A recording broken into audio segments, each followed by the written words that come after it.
And the hearing is reconvened, and we'll now hear from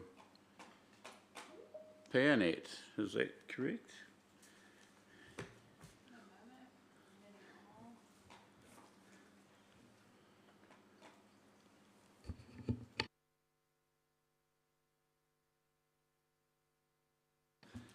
We'll now hear from Meg Justice at PowerNet. Over to you, Meg. Thank you. Just when you're ready.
I think just to highlight the key points. We have read it, but just you feel free to draw attention to the key matters you want us to be mindful of.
Yes, sorry to interrupt, Mark. We only need a brief overview, not you reading through the whole statement. Okay.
Thank you for that.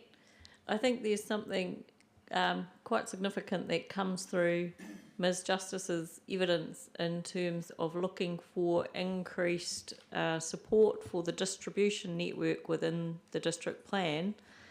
And so from what I understand, your distribution network, unlike the transmission network and the national grid, doesn't have the support from national direction documents that can be relied upon by the national grid. So I was thinking you are presumably looking for additional support within the district plan so that the significance of the distribution network is not lost. I.e., just because it's not got national direction doesn't mean it's not as important. Yes.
So on that, I think there's a really important point that Mr. Zweizer's evidence brings forward, which is that the distribution network has to be quite responsive to customer demands, and some really good recent examples with the Kaiwera wind farm and the Mataura Valley milk plant. And over the life of this plan, we might see some other big projects come through, and that distribution network also has to respond. So what I was wondering with this whole mapping thing is a map in the district plan responsive enough to those kind of changes that might come through in the network over time?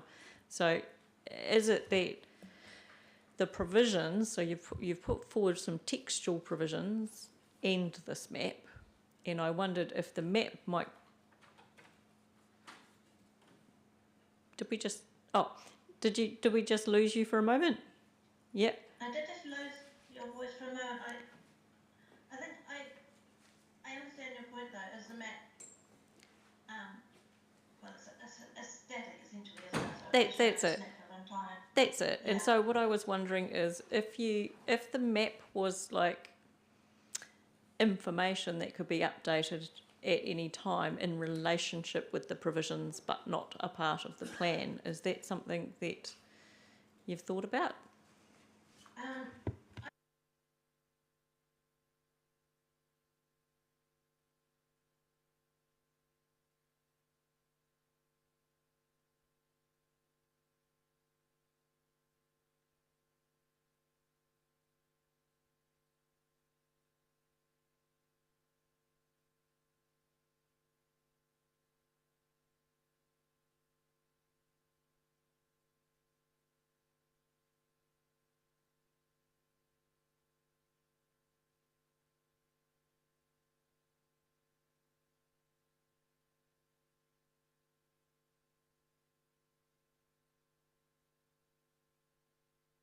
To look at the rule. But could that be an information layer as easily as the district plan map? Oh, could that be provided by an information map layer as opposed to an actual district plan map with Yeah, statutory? I think it actually could. I think that would work, provided the definition's still there and the rules are still in the district plan. We have had advice to us as to the pros and cons and legality of having maps as part of the district plan that are not part of the district plan. And so we'll need to deal with that consistently. We probably can't take it any further today. It would just be an understanding then that if this mapping approach was taken, that it would be fixed in time, and that if there were upgrades to the network, it would require a plan change.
And is this, you've just talked about other district plans taking a similar approach.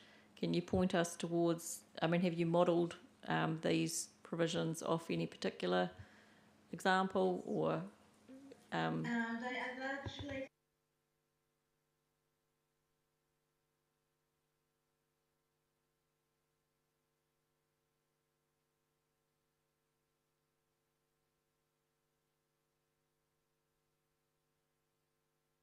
Yeah, just to highlight though, you are the author of those other two plan provisions, aren't you? Aren't you working on those two plans? Aren't you working on those other two plans, and you're the author of the words that are in those plans? Am I right there?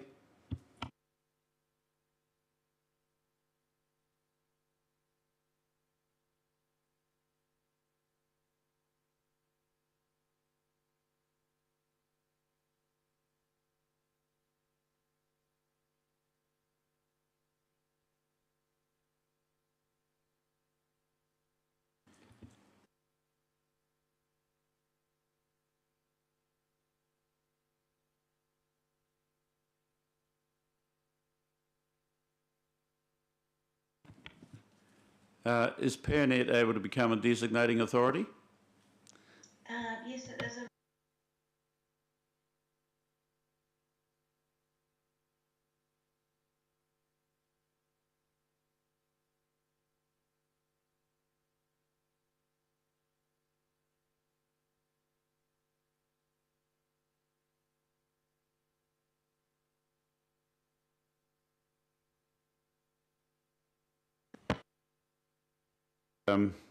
Would you designate your line corridor, your lines as well?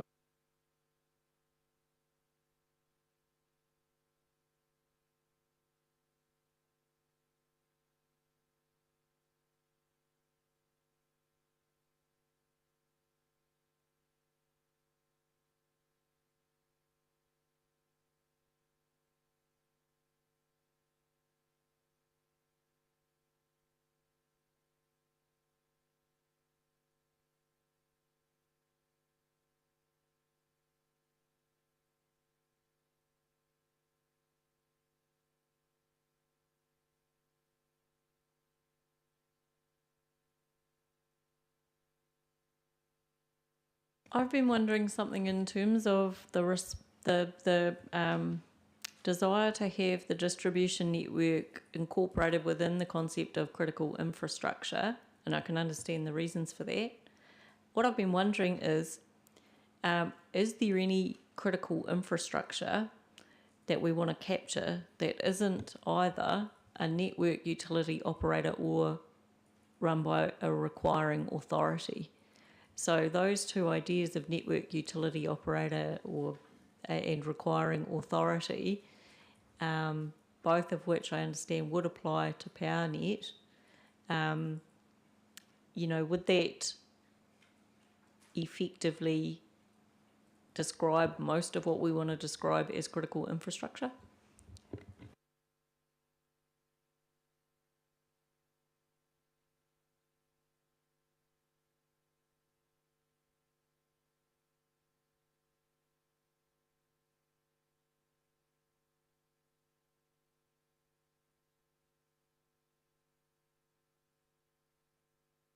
Sorry to put you on the spot, it's just been percolating, so I thought I'd ask.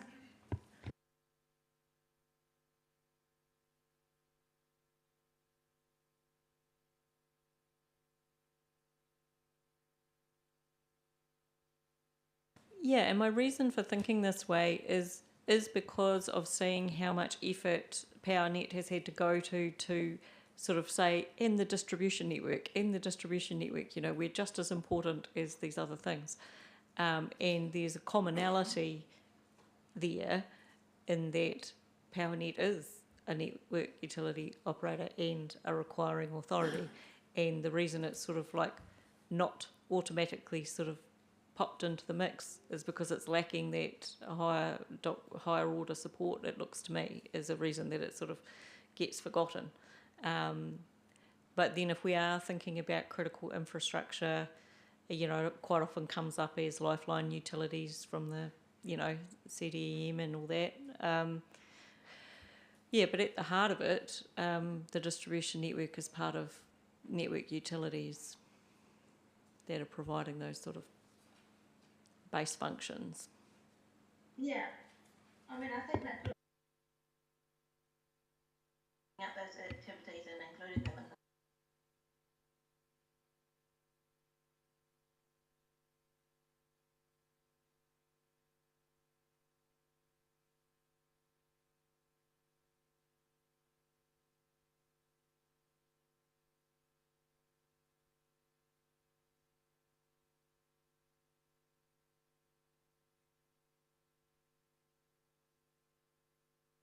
Fair point. but I think either option would be.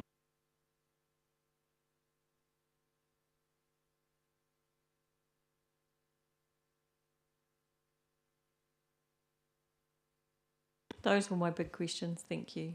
Thanks for your time. Thank you, Transpare, for your submission.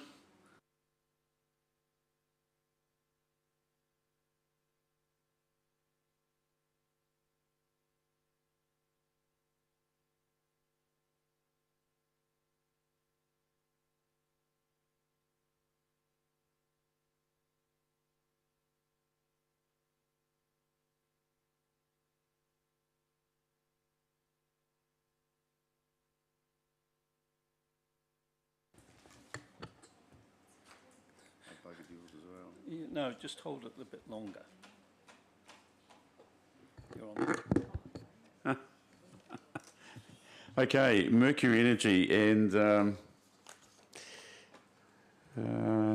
Shirley Chamberlain, would you like to give a submission on evidence? Thank you very much. You can't have it back now. It's fine.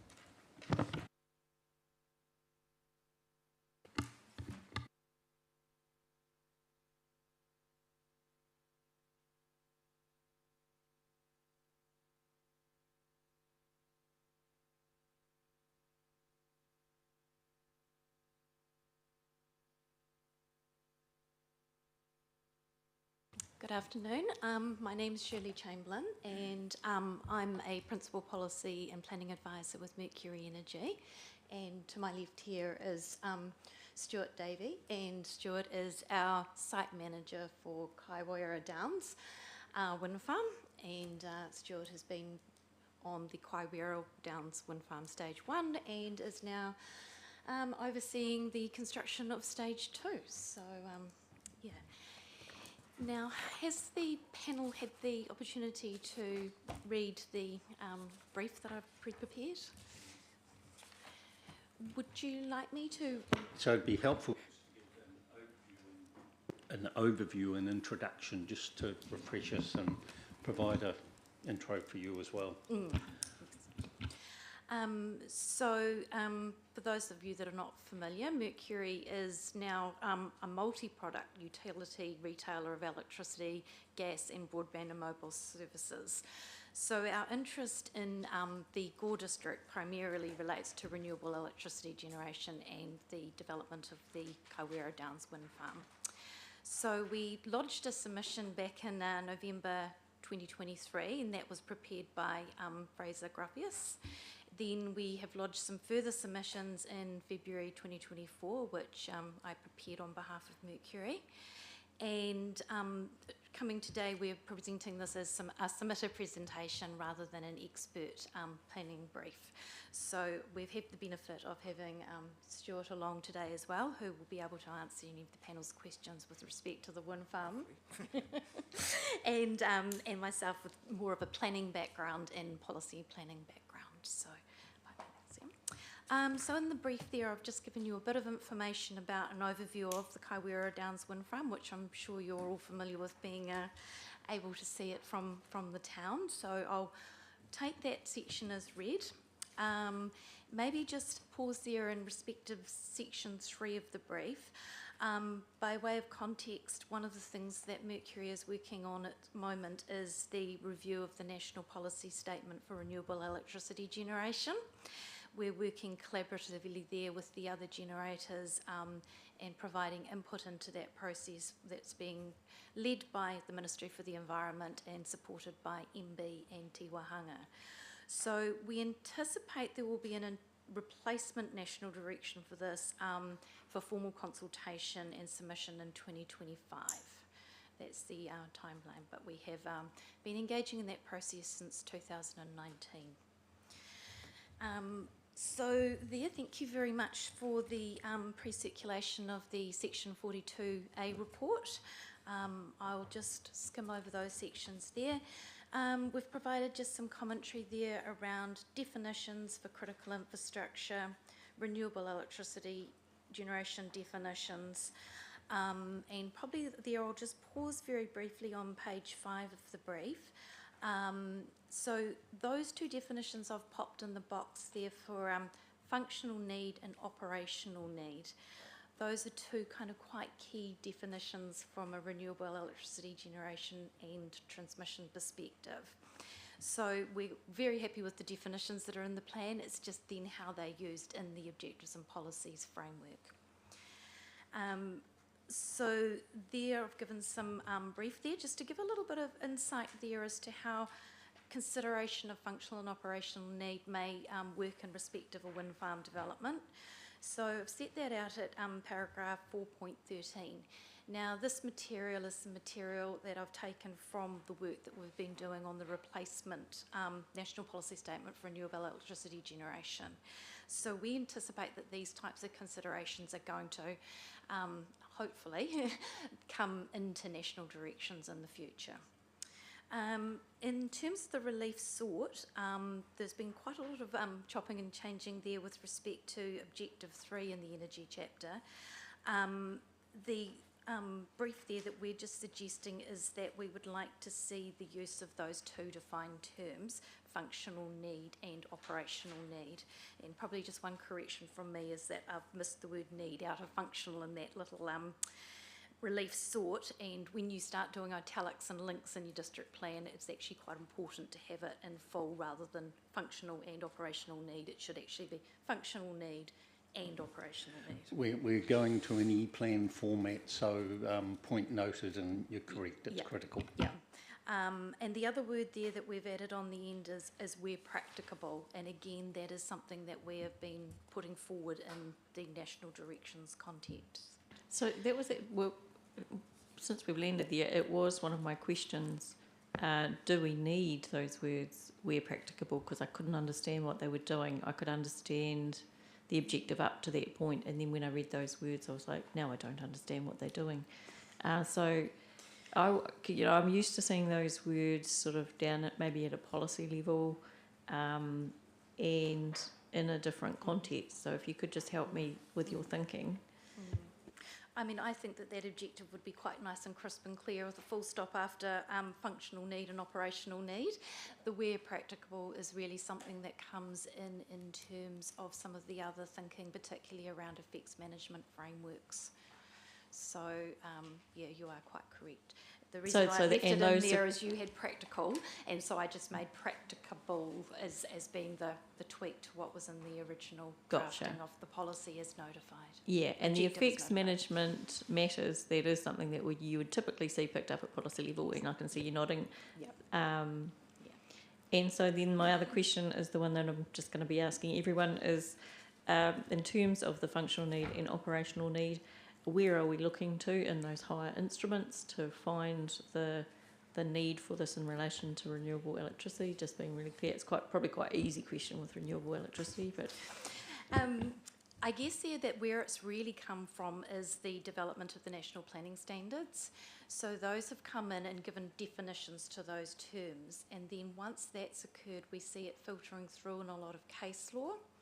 And there is various cases around New Zealand that now have kind of tested what does that mean. I would say that at the moment, because our national direction is 2011, the MPS Reg 2011, that, as I've indicated, it's really where we're aiming for in the revised version of that. So we're kind of a little bit preempting, but following consistency with where case law has said it needs to go to. And one of our other higher order instruments, of course, is the Southland RPS that we have to give effect to. So,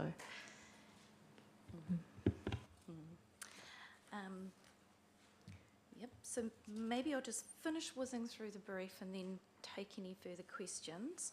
So the energy policies there. So we were we're very supportive of what the Section 42A report is recommending in terms of the energy policies 1, 2 and 4. Policy 7 is probably the one that we would identify as requiring a little bit further refinement. With respect to your outstanding natural features and outstanding natural landscapes, we prefer the wording that we've popped in to that was sought in our submission. The couple of things with our submission there is it was also suggesting that reverse sensitivity be dealt with in the rural chapter. We are actually supportive of it remaining in this chapter, and we agree with the Section 42A report in that respect. The key one here at 417 is that when the submission was drafted in 2023, that was during the period that the Natural and Built Environment and Spatial Planning Acts had come in, and the term that they were using was significant environmental values, and we're just requesting withdrawal of that submission point, because since the repeal of those pieces of legislation, we don't think that terminology under the RMA is appropriate. Again, there we see some duplication with respect to your ONL and ONFs, and we think that it's best addressed in the Energy Policy 7 rather than including it in the Energy Policy 11 as well, with its duplication. So again, there with the policy, we're just looking to include that, take into account that functional and operational need, and then just effects on sensitive activities, full stop. So it's taking out that referencing to that significant environmental value that followed on there in the drafting. Energy rules. The Renewable Electricity Generation chapter is giving a discretionary activity status, so the Council has discretion to assess all potential effects. Given that status, we're really coming in at this, looking at it from the policy perspective to give it strong guidance in terms of what are those effects that should be being considered. One gap in the rules that we had noted was in respect of wind farm repowering. Again, we're being a little preemptive here because a wind farm has a life expectancy of approximately 30 years, and district plans are typically reviewed every 10 years. So Obviously, we've got very new development going in on the hill, so we don't anticipate this becoming an issue for a long time. However, we would really like to start seeing this recognised as a activity in district plans, and to acknowledge the fact that they already exist and that the repowering them have a lesser level of adverse effect than new development, and that the exercise of the matters of control can be much more refined than is needed for consideration of a new development.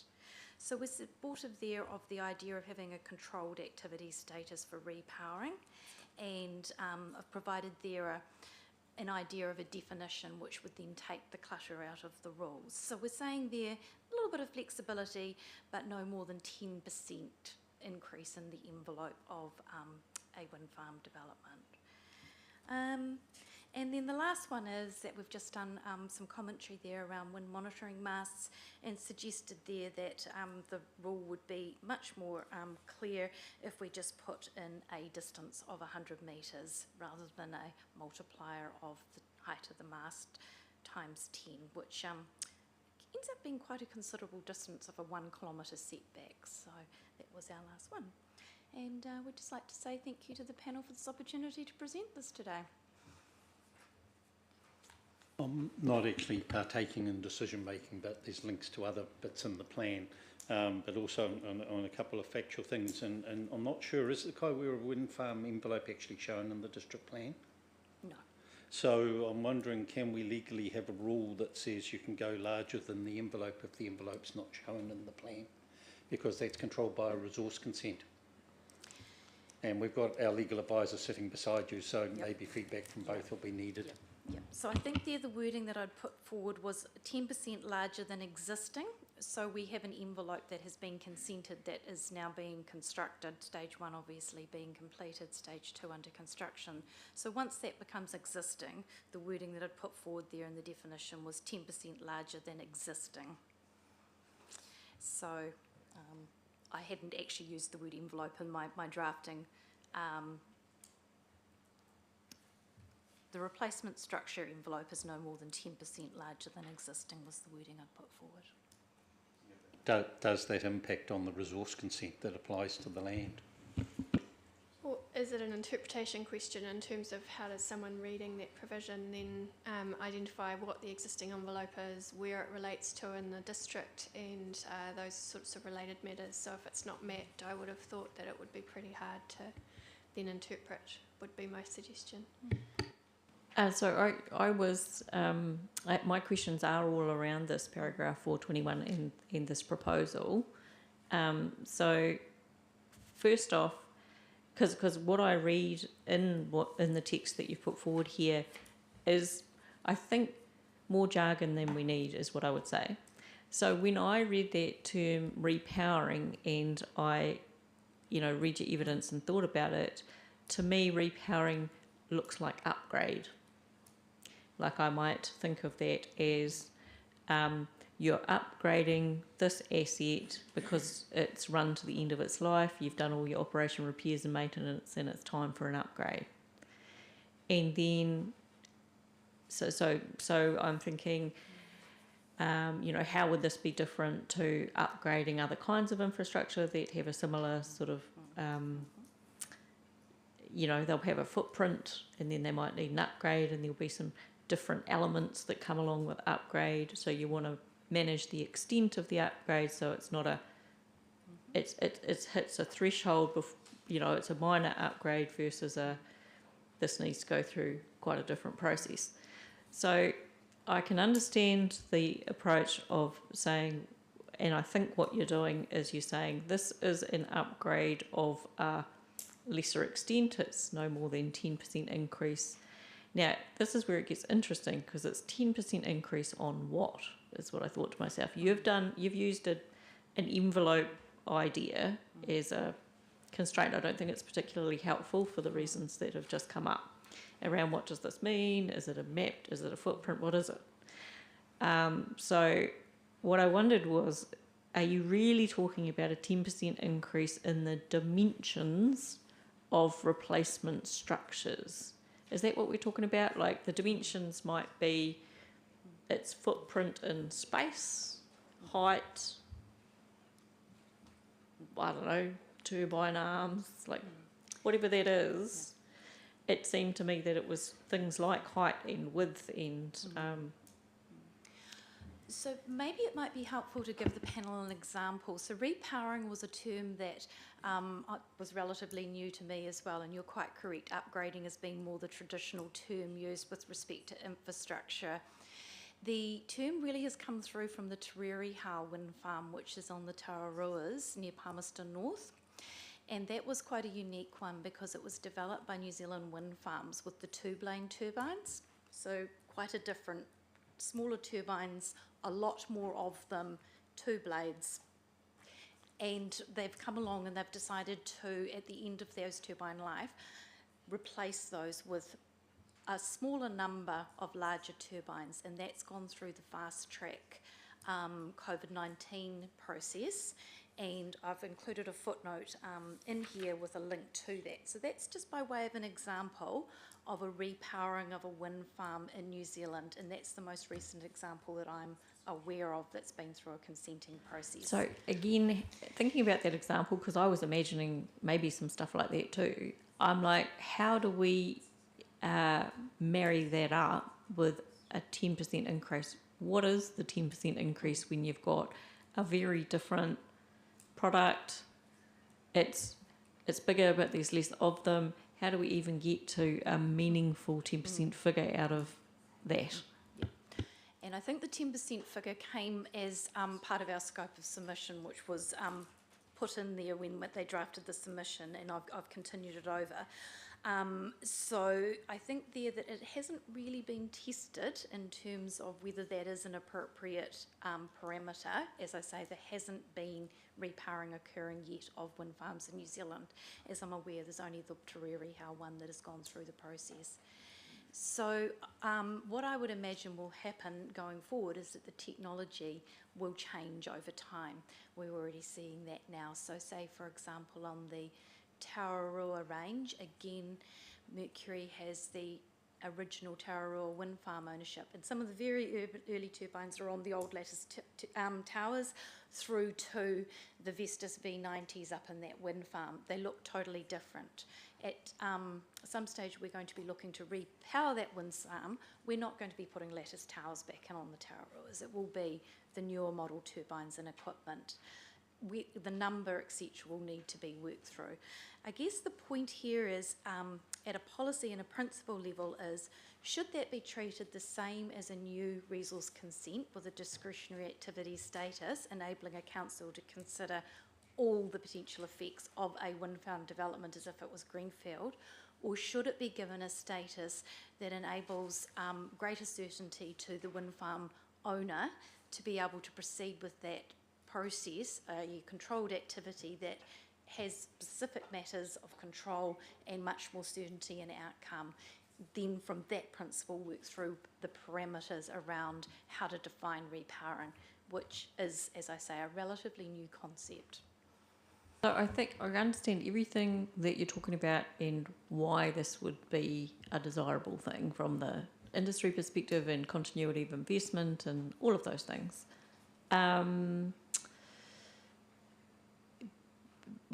What I think you're talking about, it almost feels like the difference between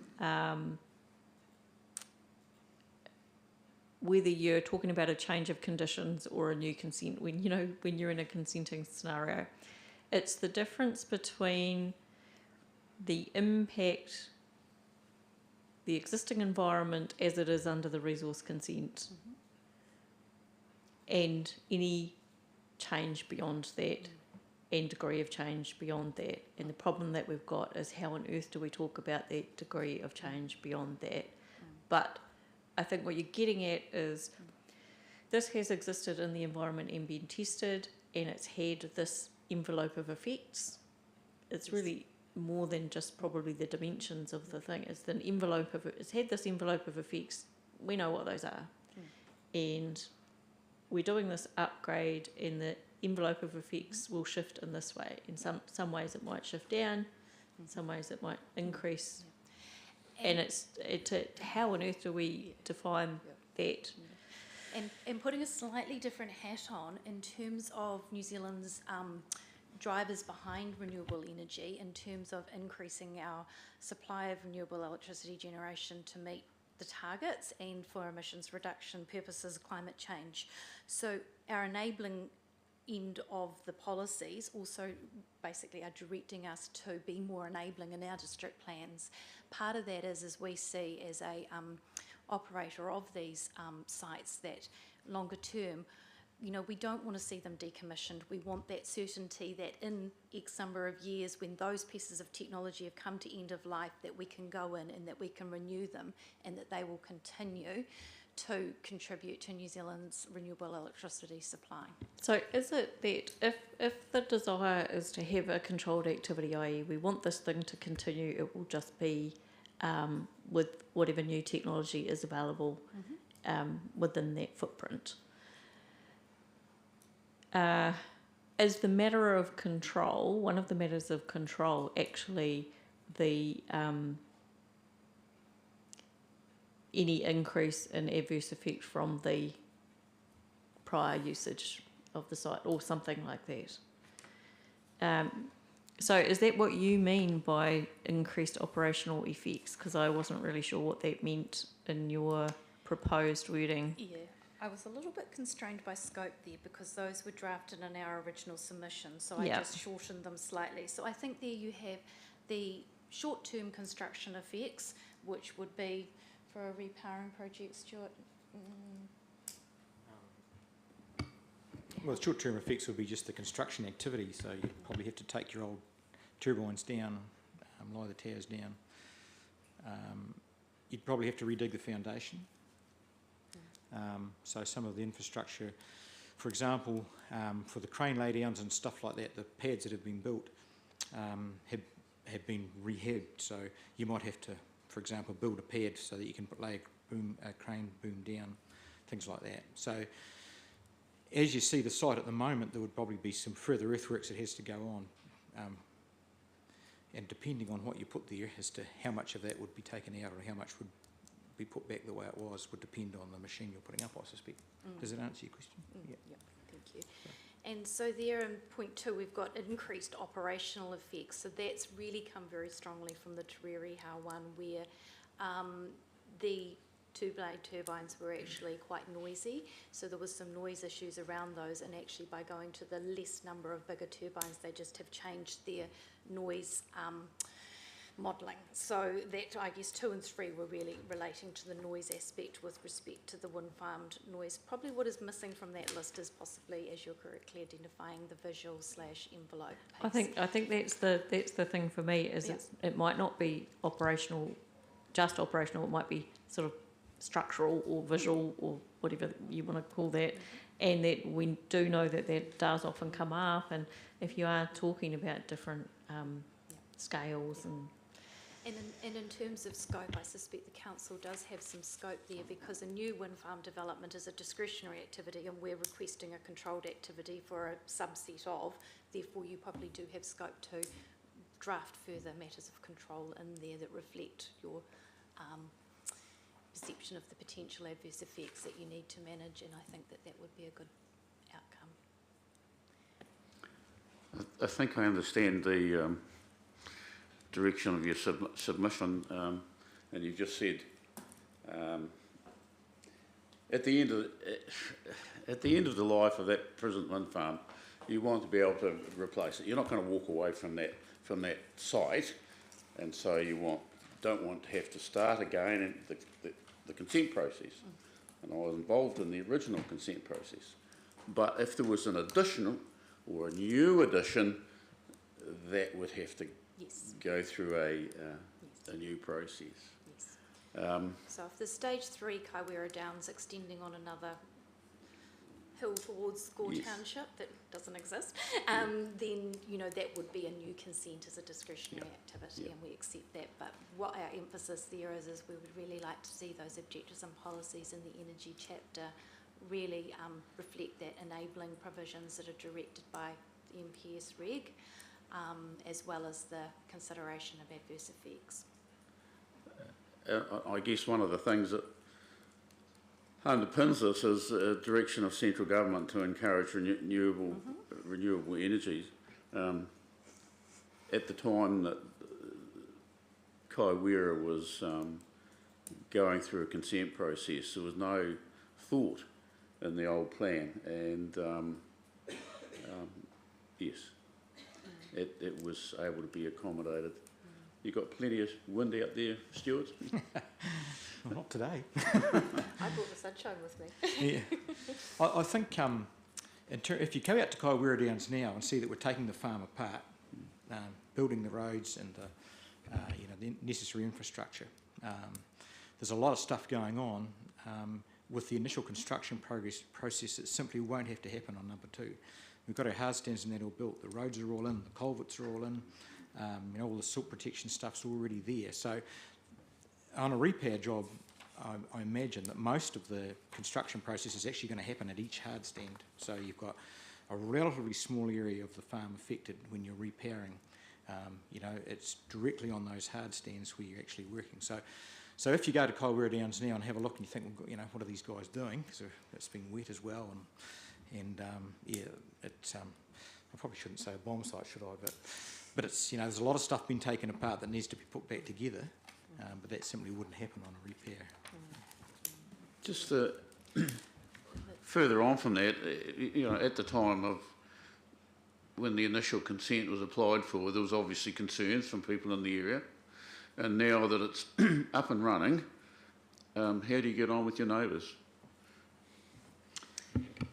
Yeah, well, it's quite pleasant. One lady said to me quite interesting. One lady said to me the other day that she gets up in the morning and she can always has a look at the turbines to tell which way the wind's blowing. So, but no, we haven't.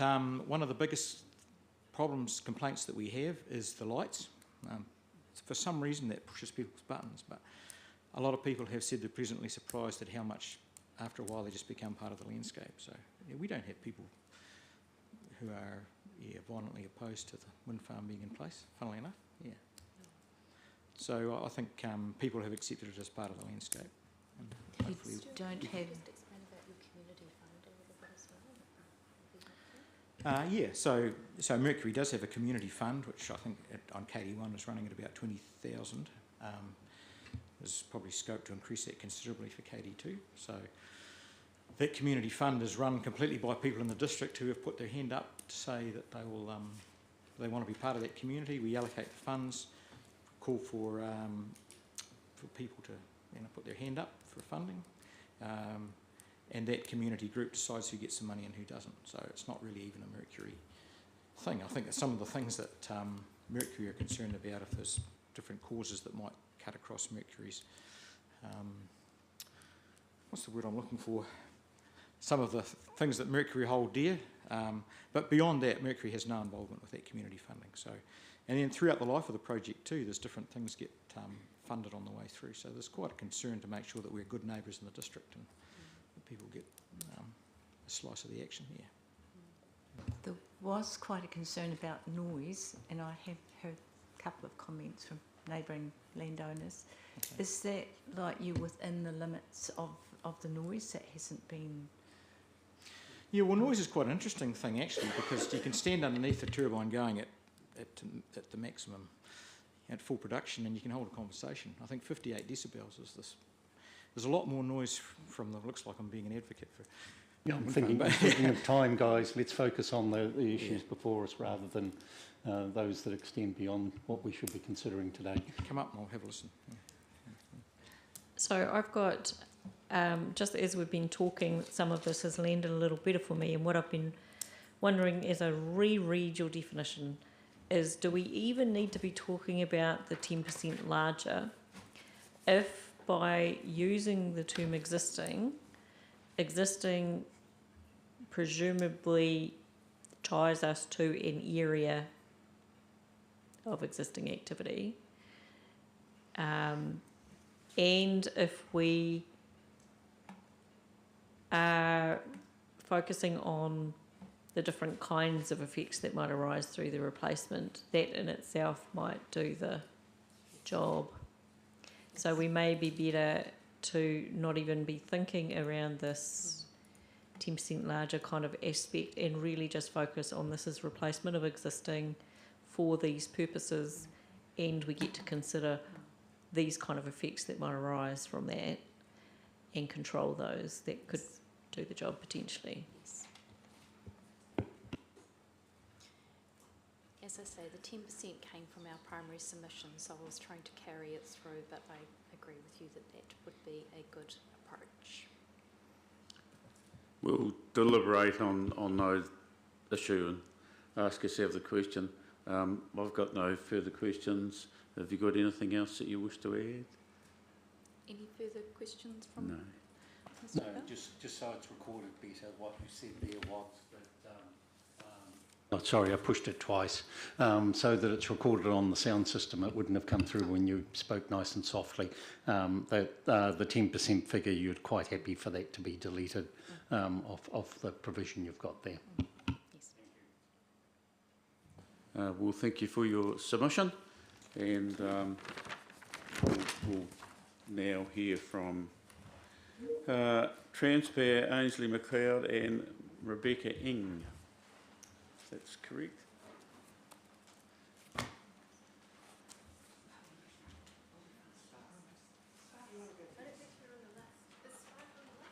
And yes, telco is at 1 o'clock theoretically.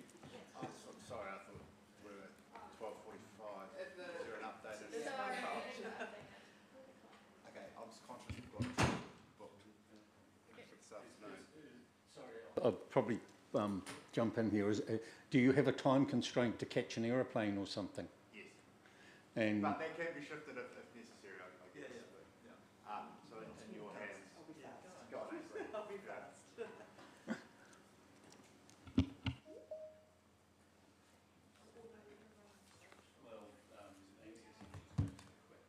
I only have one outstanding matter. That's good. Talk fast.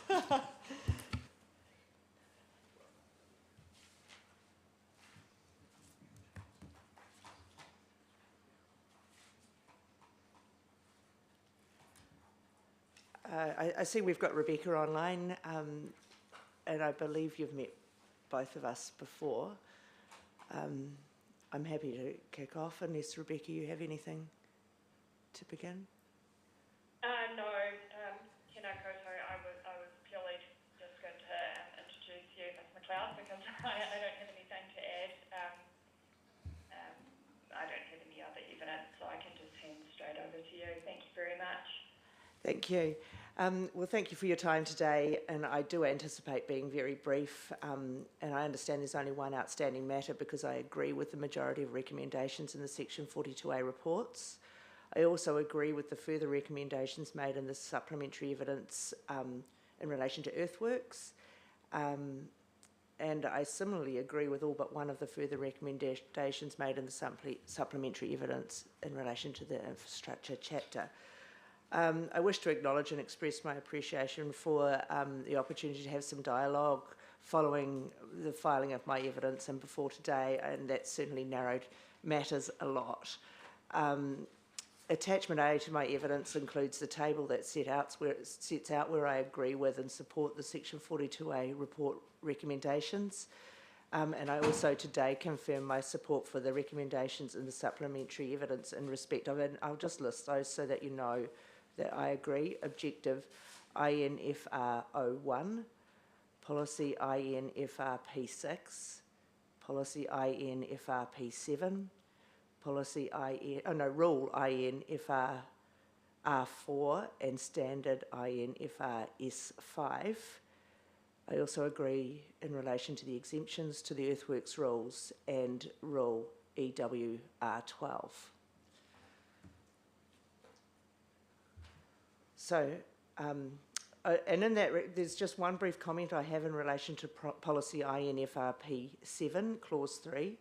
My evidence supports the policy referring to the constraints imposed on measures to avoid, remedy and mitigate adverse effects. Now, I notice in the supplementary evidence version of the chapter, it talks about restraints rather than constraints. And I just wanted to express my preference for the term constraints because that's consistent with the term used in the National Policy Statement for Electricity Transmission. Now, the one outstanding matter that I do want to address today is in relation to Note 1 and how that deals with the relationship between the infrastructure chapter and the area-specific or zone chapters. My evidence is that Note 1 falls short of the mandatory direction in the National Planning Standards direction that energy, infrastructure and transport provisions must be located in the relevant chapter, not in zone chapters. I understand that Mr Anderson's evidence expresses a similar view. My evidence goes on to state, without the specific direction to the contrary, the provisions elsewhere in the district plan can give rise to tension and conflict or inconsistencies with what's in the infrastructure chapter.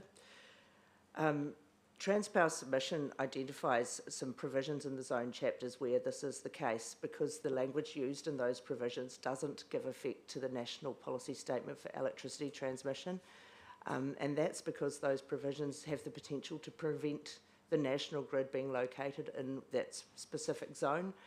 This is because those provisions have avoid language or provisions that direct only compatible activities with the zone values or scale can occur in those zones. So if you think about it, you've got the infrastructure chapter talking about how infrastructure should be provided on a district-wide basis, but then you have a zone saying avoid activities that aren't X, Y or Z, so there can be conflict when you're considering the two. I give an example in my evidence at paragraph 33 of policy RLZ P7, and that policy directs the avoidance of activities that are incompatible with the character, qualities and purpose of the zone. And if you think about it, it's probable that the national grid will not be compatible with the character, qualities or purpose of the zone. Another example is policy FDZ P10. That includes a direction to only allow activities where they are compatible with the purpose, character and qualities of the field day zone. And again, it's difficult to conceive that the national grid will be compatible with the qualities of the field day zone, yet it is located in that zone.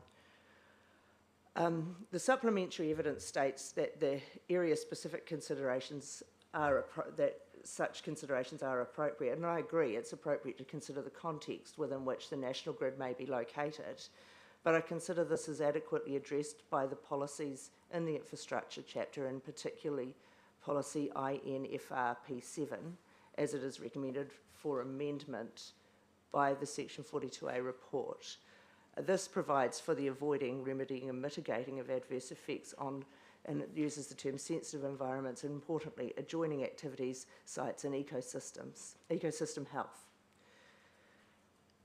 To address this, the need to resolve this tension or conflict, my evidence sets out a couple of possible approaches to do this, and it also references recent district plans that have dealt with precisely this issue and the way in which they've resolved this tension. I don't have a strong preference for one way of achieving that or the other. I think they all do the job, and it's a matter of perhaps what fits best in the context of the drafting and structure of the Gore District Plan.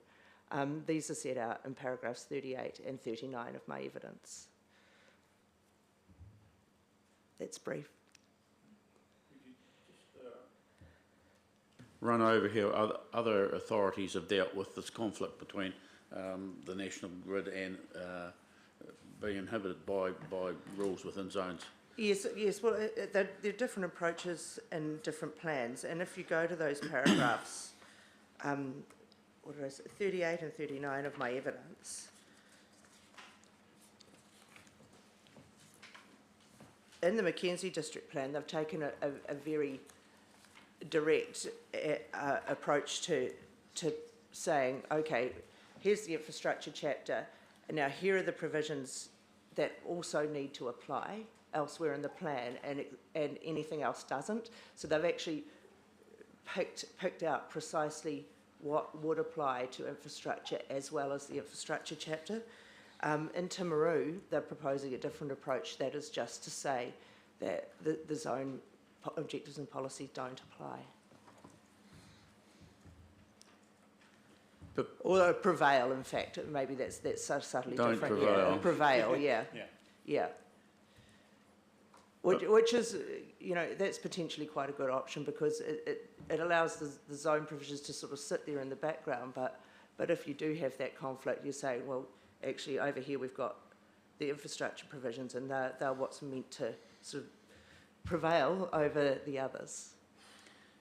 But because you're a designating authority, Yes. you're not really hampered by that, but I guess it means you don't have to go through a protracted process to take No, the issue still applies for requiring authorities because when you seek a designation, a notice of requirement, the objectives and policies in the plan still come into play. So it's still important, irrespective of whether Transpower chose to seek a designation or to apply for a resource consent for an activity.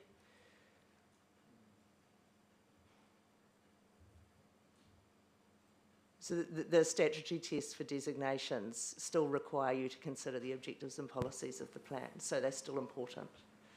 Yes.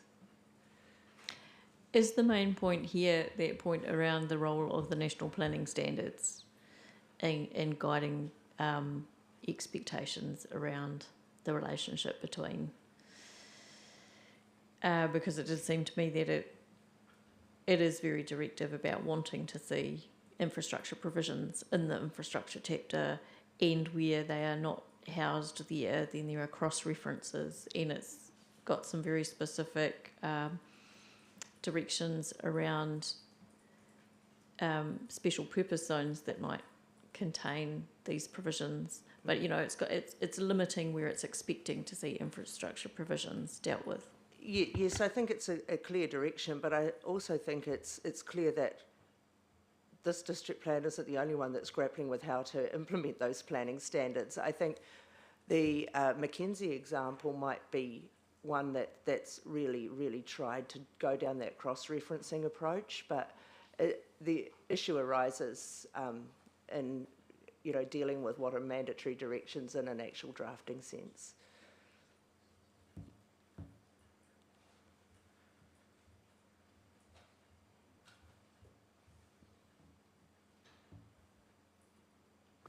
I've got no questions. I understand where you're coming from and what your concerns are. Thank you. Thank you very much.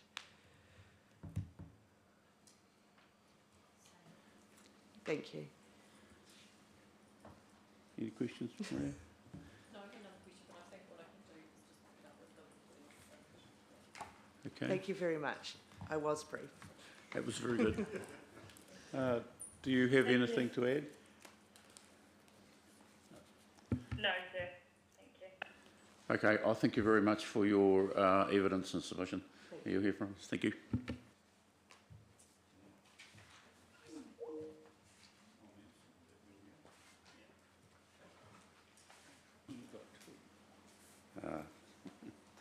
Mr. Anderson, welcome. Sorry to keep you waiting, and thank you for your patience. No problem. Thank you for having us. And joining us online, we should have Mr. Cantor from Chorus and Ms. Matthews from Connexa, and next to me I have Mr. McCarrison from Spark.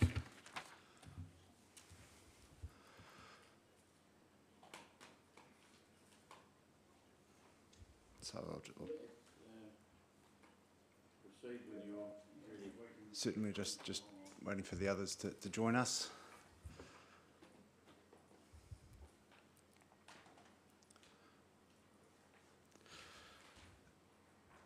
Looks like they're here. So following the format that is played out earlier today, I'll provide a brief précis of my evidence. I'll pass over to Mr. McCarrison to provide a summary of his as well, and then answer questions either along the way or at the end. So the first thing I'd like to highlight is that a large number of the submission points that were raised in the telco submissions, I agree with the recommended relief of the officer, and that focuses what we'll be presenting today.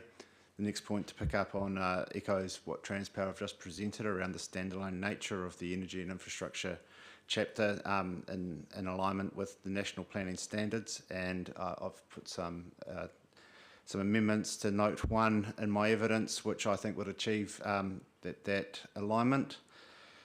Turning to Infrastructure objective 4 around functional operational needs of infrastructure. I think those terms provide important context to how effects are managed. This is primarily because those functional operational needs of infrastructure, if they're not taken into account, then positive effects from infrastructure is not always realised, and it provides good guidance as to what is an acceptable effect. Infrastructure Rule 4. I've sought clarity so that that rule clearly provides for all above ground infrastructure except lines, with parameters then being set by the standards in the plan. Infrastructure Rule 8, I've sought controlled activity status for antenna sizes that are slightly larger than what is permitted. The telecommunications companies are in a part dictated by the technology available to them, and providing certainty by allowing for a small size increase in antenna size can be useful without creating significant adverse effects on other land users. Infrastructure Rule 9, I sought restricted discretionary status for infrastructure in specified areas. In my view, when dealing with infrastructure in such areas, the matter that's up for consideration tends to be the effect on why that is a specified or a special area, and not wide discretion where anything can be considered, as well as the need for infrastructure needs to be considered in that discretion as well. This allows for all requirements of a proposal in such an area to be appropriately considered. I've also sought an exclusion for natural hazard areas, and that is to provide alignment with the National Environmental Standard for Telecommunications Facilities, which regulates all new poles in legal road, all new poles in rural zones, but not new poles outside of legal road in urban zones. And that there's a specific exclusion from natural hazard provisions, and I've gone in my evidence as to the reasons why that has occurred. Seeking some certainty around infrastructure standard 1 as to what a navigable water body is. At the moment, I'd have trouble advising a client on if their activity is permitted or if it requires a resource consent. So I think some clarity can be provided there, and there's two ways of doing it in my view. One is, as put through in my evidence, specifying or naming what those navigable water bodies are, or option 2 might be through providing a definition of what a navigable water body is so that it's abundantly clear. Standard 3, I've sought increased heights for telecommunications facilities in all zones. This is to improve the efficacy of the telecommunications network, but also to provide for the radio frequency standard which all telco applications must meet, and ensuring that that is met. It's my understanding, and I've again provided this in my overview of my evidence, that the radio frequency exposures vary as technology changes, and with that variance you need additional height for those clearances to be met. And finally, and this relates to the initial point around the standalone nature of the energy and infrastructure chapter, I consider that for temporary network utilities or infrastructure, this provision should be within the infrastructure chapter, not within the temporary activities chapter. Handing over to Mr. McCarrison. So, don't really want to get into much, but the purpose of this evidence is really to set out some of the background examples to support increased height, the fast changing nature of our technology. As you're aware, I mean, we change out our technology, so antennas, which often leads to changing out the pole structures every 5 to 8 years, basically, and so that depends on the generation of technology or the introduction of new antennas. Like when 4G came in, initially there was 4 and 3G antennas separate. They've become integrated. Whether we get integration of 5G and 4G antennas is up for debate, quite different technology. So they could well sit in the life of this plan. We're going to see 6G coming in as predicted around 2030, which isn't actually that far. So you've got all of those things at play within our infrastructure, and on top of that, there's been some structural changes in the industry. So the creation of 40 South and Connexa, which build pole structures and the physical cabinets for us to put our equipment in.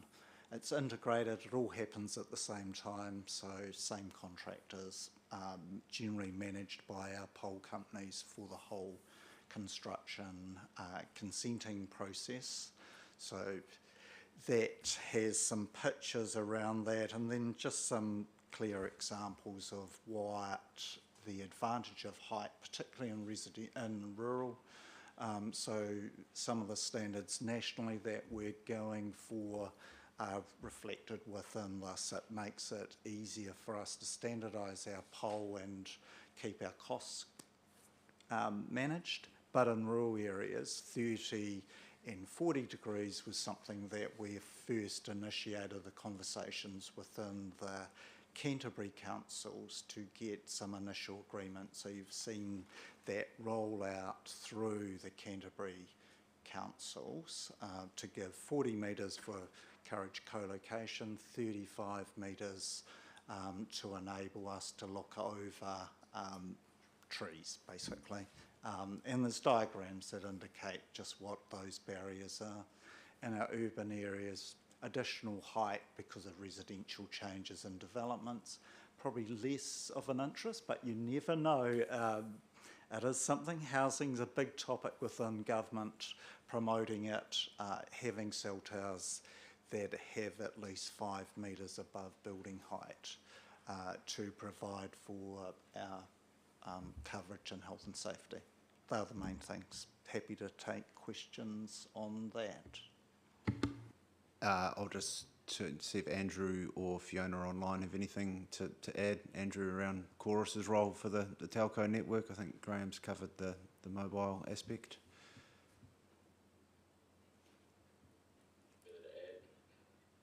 Cool. Thanks, Andrew. Okay, so yeah, open to questions if there are any. I just have a simple question. So do you think technology will advance enough to be able to lower the height of the transmission poles? Well, at the moment, I'm not a technical person, but from what I've seen over working with the telco industry for 15 years, so far it's increased the need for higher, and that comes back to the radio frequency emission and the way that standard works. So, you know, the 5 metres clearance that's been sought, that's to allow for the radio frequency lobe, I guess, to emit from the tower, but that has to take into account a person of a certain height, which is around 2 metres, standing on the roof. So there's a lot of safety factors, I guess, built in to that standard, but what that drives, what that's driven so far is increased height. In terms of future, I know things such as small cell units have been talked about as a lower frequency antenna, which you can be closer to. That first came into the NES in 2016. Graham's probably best placed to talk to how they've been rolled out, but my understanding is not significantly that it hasn't actually achieved what the demand that people place on the network is to achieve. Is that? Yeah. No is the answer.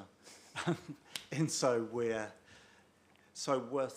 the radio emissions, what we're doing is creating the ability to people to receive and upload data faster.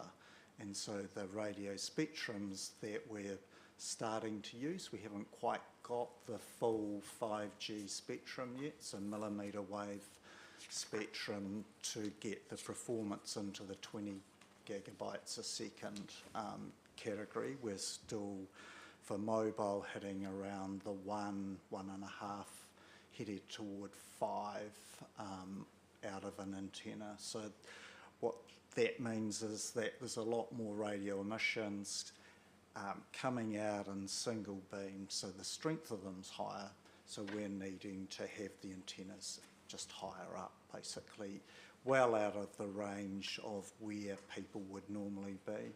And that's how New Zealand standards are set up, remembering that our health and safety standards, where we are meeting those when we do independent monitoring of a 4 and 5G site, around 5% of the New Zealand standard. So we're 95% clear of what that is, but that is coming about from us being conservative with how high above the antennas are.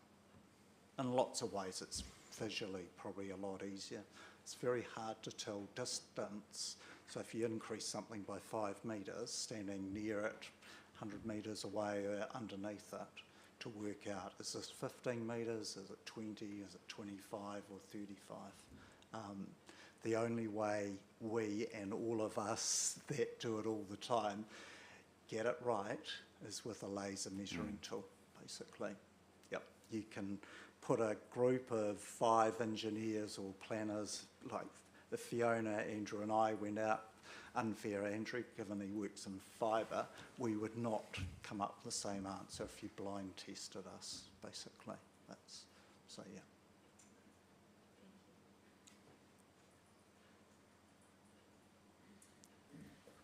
Thank you very much.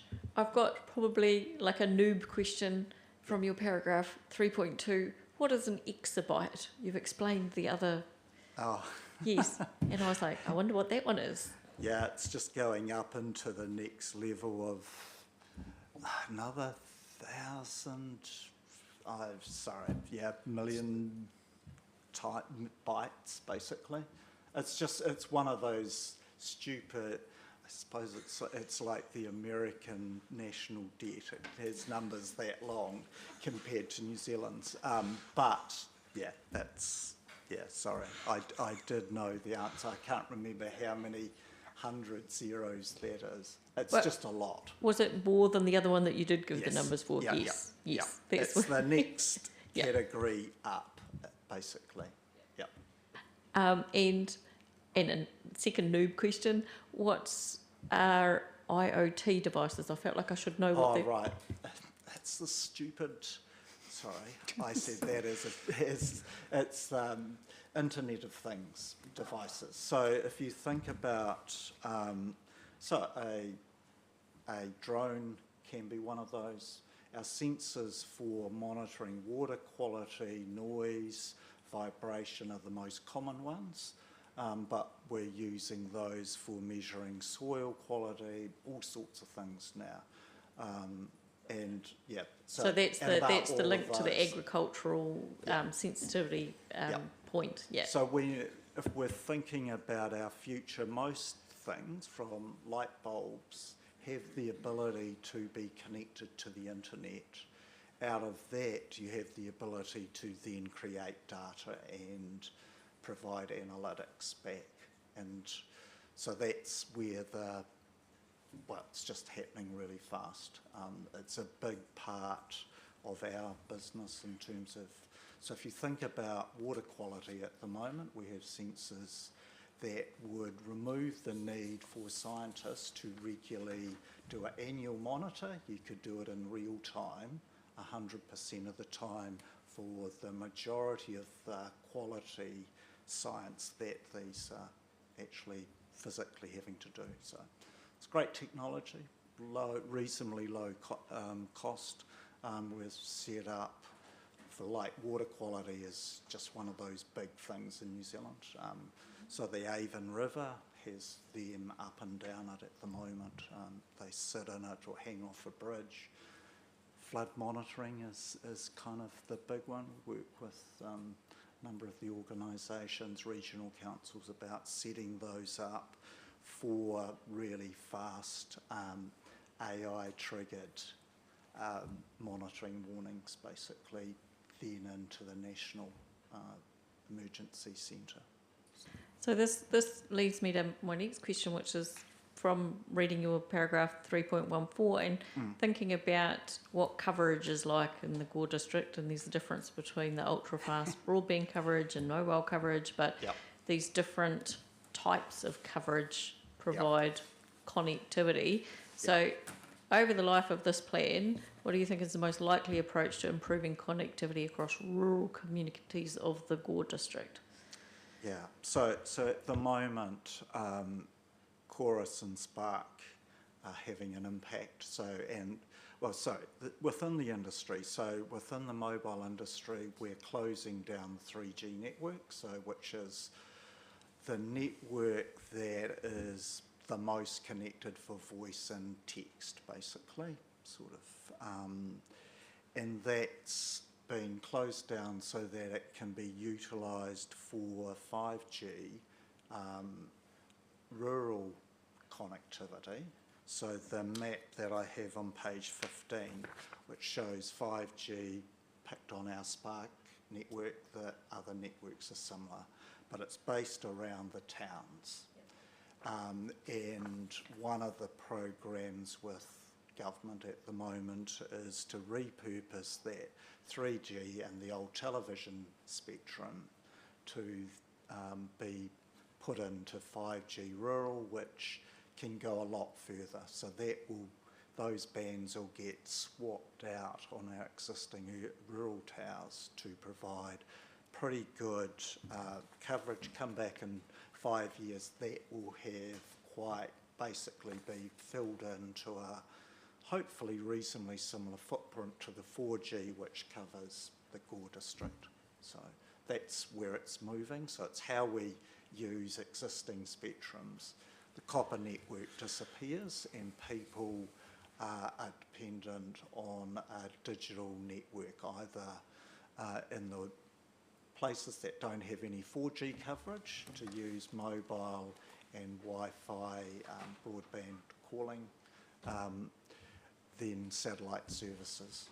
And that's been part of the transfer, of which the Chorus network, and Andrew might have some comments about that, but and Spark's turning off its the exchanges that deal with copper line connectivity. So, just to expand on that from a Chorus perspective, Chorus obviously operates the fibre network within Gore as well as the copper network. The fibre network currently nationally covers 87% of the population. Chorus has ambitions to take that up to 95% of the population, at the same time retiring that copper network by the end of the decade, which would require some sort of regulatory changes and support to do that, with the sort of intention, I guess, that final 5% that wouldn't be covered by the fibre network would be better served by either wireless or satellite telecommunication services.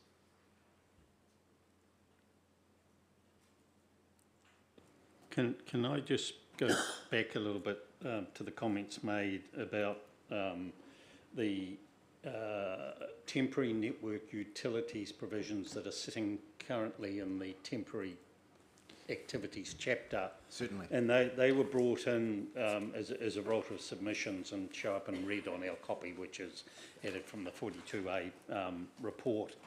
And what you're saying is that you would rather see those in the infrastructure chapter than where they're sitting in the temporary activities chapter. But just to highlight that it says that temporary network utilities are permitted provided they're required to provide emergency service or are related to permitted activities in this chapter.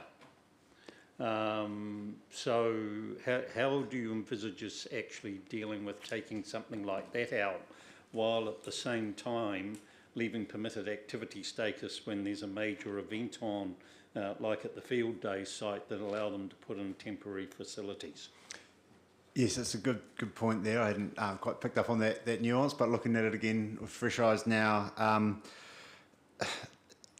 the reason why I put the submission point in goes back to the national planning standards, and that network utilities should be held in, provisions relating to network utilities should be held in as one energy and infrastructure chapter. And we heard from Ms McLeod earlier about how the constraints that planning standard gives us difficult to grapple with because they give similar constraints to, say, outstanding natural landscapes, and that provisions relating to those should be in one chapter, and then you get this nuance between there. Turning back to your question, a cross-reference would be useful at point 2, are related to and required in respect of a permitted temporary activity specified in the temporary activities chapter of the district plan. I'd also suggested some additional wording there about 12-month duration, and that's looking at what we call COWs, cells on wheels, that get rolled in if demand in a certain location is such that there is a need to cover an area before a permanent site is found. So,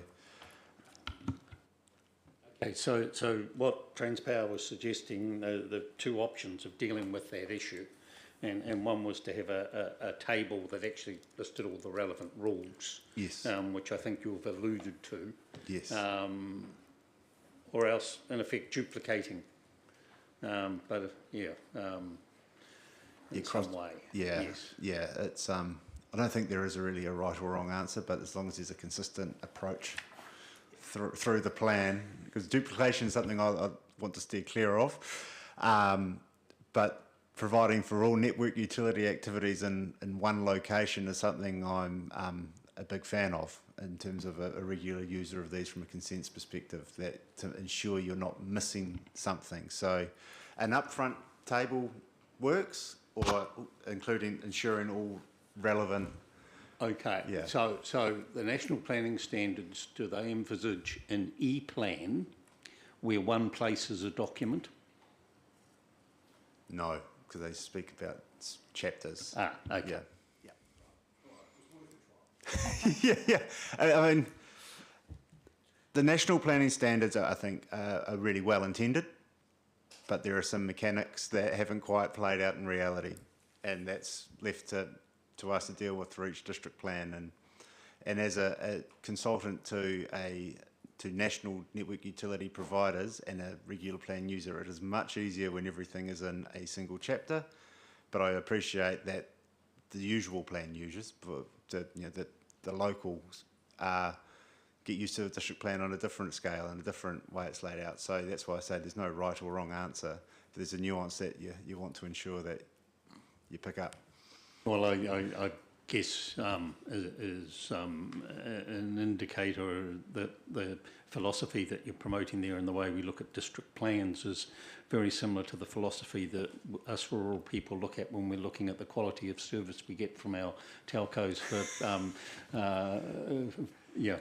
And as the different companies actually tweak what they're doing, the area of coverage changes. So you've actually got to move from one provider to another to keep your coverage.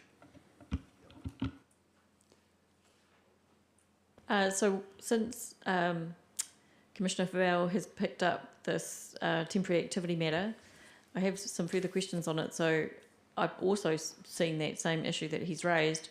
I did wonder if we need to be clear about a purpose for the temporary activity. So one of the purposes at the moment is for emergency services, so that one's really clear, really easy. I did think that we might need some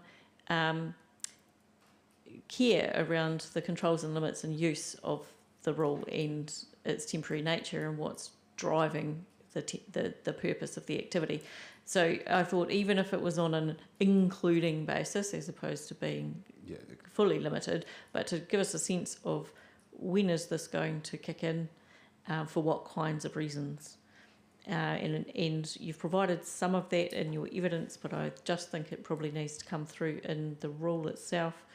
And the other thing I was wondering about was a temporary activity employed for up to 12 months. And I thought to myself, is that 12 continuous months? How long could you get away with if you went into a little dance around turning things on and off? And I know that's not the intent here. And what I'm getting at is the element of purpose is also linked to the time, isn't it? So we probably need both things, and maybe we do need the word continuous. I don't know if we do or not. Yeah, I certainly can see merit in the word continuous. That was the intention. That after 12 months is looking at it purely from a telecommunications perspective. If all of a sudden there's a demand in a specific area and there's not coverage provided for that area, that community can get the benefits from from connectivity by having a cell on wheels or a temporary site there, and 12 months is sufficient. Might be tight, but sufficient time for a permanent site to be found. So, in terms of going back to the purpose statement, the purpose would be to provide. And I'm trying to think wider than solely telecommunications here, but to provide infrastructure provision to where it's needed. Looking at a couple of other decisions while I'm sitting here, there may, depending on which direction we want to go, there may well need to be a minute that actually gets some feedback on the way that we draw this together. Yep. So just to flag that, we might get through there without needing it, but that's it's fine. In the hay. There's also a catch-up hearing happening at the end, so there may be a need to address it again as part of that. I'll make a note of that. Thank you. I've probably got a couple more questions. We're all getting pretty hungry by now, so and you've got commitments. So, so my standard question that I'm asking everyone around: where do we look to understand functional need and operational need, and why we're applying it to infrastructure? All kinds of infrastructure, just some kinds of infrastructure, and is that, do we need to make a distinction there, and do we need to be looking at higher order instruments to help us make that distinction? In terms of higher order instruments, obviously there's the national planning standards which define that. I can't tell you directly what's in the RPS concerning operational functional need. However, I think the words are really important for infrastructure whereby, and again, turning back to Ms McLeod, the effects are not necessarily compatible with the environment that they're in, but there is an abundant need for that infrastructure to be located in that area, and that's what the terms functional need and operational need as defined achieve. So they... and you probably understand the reason I'm asking the question is some NPSs have deliberately plonked these words in for particular purposes. Yes. Some don't have them. And just understanding, are there grades in this that we should be taking note of? But that's all right. I'll take your answer. Yeah, that'll do. I think functional need and operational need almost provides grades in the way that functional need is a lot more, I think it's narrower in the way it's been defined than operational need. So if there is a distinction to be made, it might be saying functional need in certain areas if you're of that mind, or an operational need in others. But I tend to use the term together. Yeah. And so at paragraph 30, I was trying to understand how we got to, I thought we were talking about a 1.2 metre dish antenna, and then we were landing on a 0.6 metre dish antenna. So I was either reading something wrong or missing. I thought our starting point was 1.2 metre diameter dish antenna, and where you ended up was 0.6 metre diameter dish antenna, which was half what I thought the starting point was. So the 0.6 is larger than what's in the NES. Yep. For residential, but as a standard, a size that is used by the telecommunication companies for microwave dishes, and then 3 metres is on the advice of the telecommunications companies what can be necessary in other parts. And on your point at paragraph 24, where you're talking about the electric vehicle charging stations, and maybe we don't want to only be talking about them, would you agree it might be helpful to have an including, similar idea, including them so that we can make it visible that we do intend to capture these with these rules? And is there anything else that may be clearly anticipated by that rule that we might want to add there? Well, I think that rule clearly anticipates everything that's not necessarily addressed elsewhere. It's just the way that it's provided for in under the where that so the including works or an excluding also works, but the clarity comes from the title and then ensuring that the wording in 1 and 2 are either inclusive or limited exclusive. That fixes that problem. And so you've raised the question that I had as well around navigable water bodies, but in order to make that work, do we also need to understand what navigable flow means? That would be useful. Yes. Because I thought they're both in there, and then because I don't know NZECP 34.2001, is any of that covered in that? I'm not familiar with. We don't need to look at that okay, either. But so. if we've got the term navigable water bodies and we've got the term navigable flow, and none of us know what that means, it's not helpful. That's right, and I think well, it can be defined, and that is a way to answer that issue or address that issue. I think if there are, as an appendix or a schedule or just a list within the rule, just naming those water bodies makes it abundantly clear what that standard refers to. And there's only 2 rivers. Well, should they? We could put them in the rule then, in the standard, And I was trying to understand, so we might end up with a 10 metres above a zoned building height if we do the 5 metres above, which is the minimum, and then we do another 5 metres for co-location. Am I right about that? Yes. Okay. So I guess that means to arrive at the answer, we look at what our maximum building height is allowed in the district plan and then allow 10 metres. Is that what you're saying? We'll allow 5 for one provider, and then to encourage co-location, allow another 5. And then that comes back to my point, well, my sort of theory, I guess, of one structure holding more than one provider is a preferable outcome to 2 nearby in close proximity.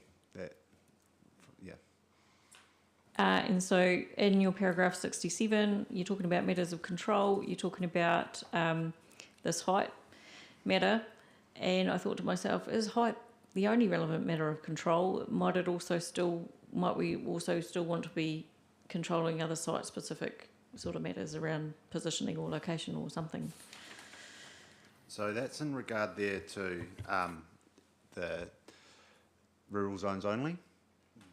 And the NES covers off all other matters, so it's height, width, pole diameter, head frame diameter, antenna size and so on are all specified under the National Environmental Standard.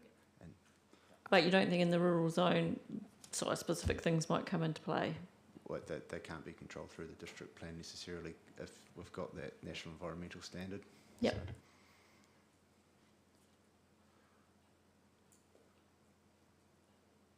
And that, just to be clear, that National Environmental Standard includes a setback from residential and educational facilities.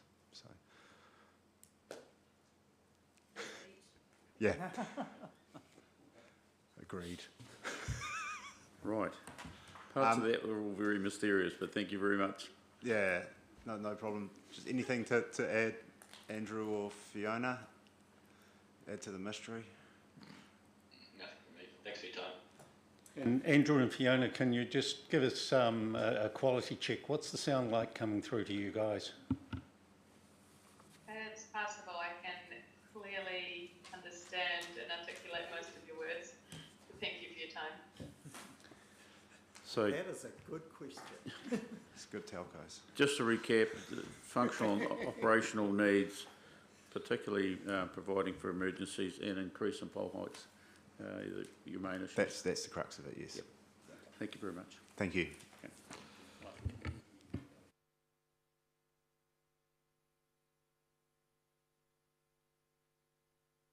Okay, we'll have adjourn for 3 minutes. The clock is, we're on the clock. No, I'm sorry. 3 minutes?